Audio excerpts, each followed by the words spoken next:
Senator Mark Warner continued his tour of Hampton Roads. Today, the senator made a stop in Virginia Beach and got a tour of the brand new dome as the city has a big tourism weekend. 10 on your side investigative reporter Chris Horn has details on the visit.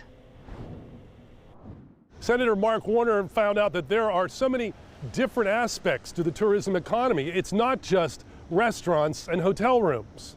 The head of the local hotel association reminded Warner about a successful Memorial Day weekend with Jackalope on tap this weekend and the North American Sand Soccer Tournament the following weekend, which brings us to a specific type of tourism. This whole notion of sports tourism didn't exist 20 years ago.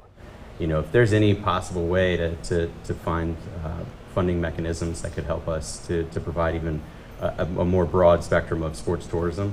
And the head of the Hotel Association cited 2023 figures about tourism overall. 14.1 million visitors to Virginia Beach with an economic impact of $3.8 billion. But he says tariffs are making towels, sheets, and blankets more and more expensive. We need some help with getting the tariffs under control.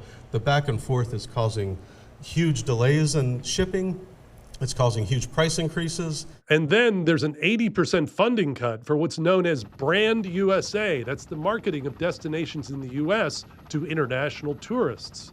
So as we look at the international travel declining, whether it's Canadian or even other countries are off, it really is important that we get that back. North End native Billy Almond of the Resort Advisory Commission talked about resiliency. In my lifetime, I have seen the beach change dramatically.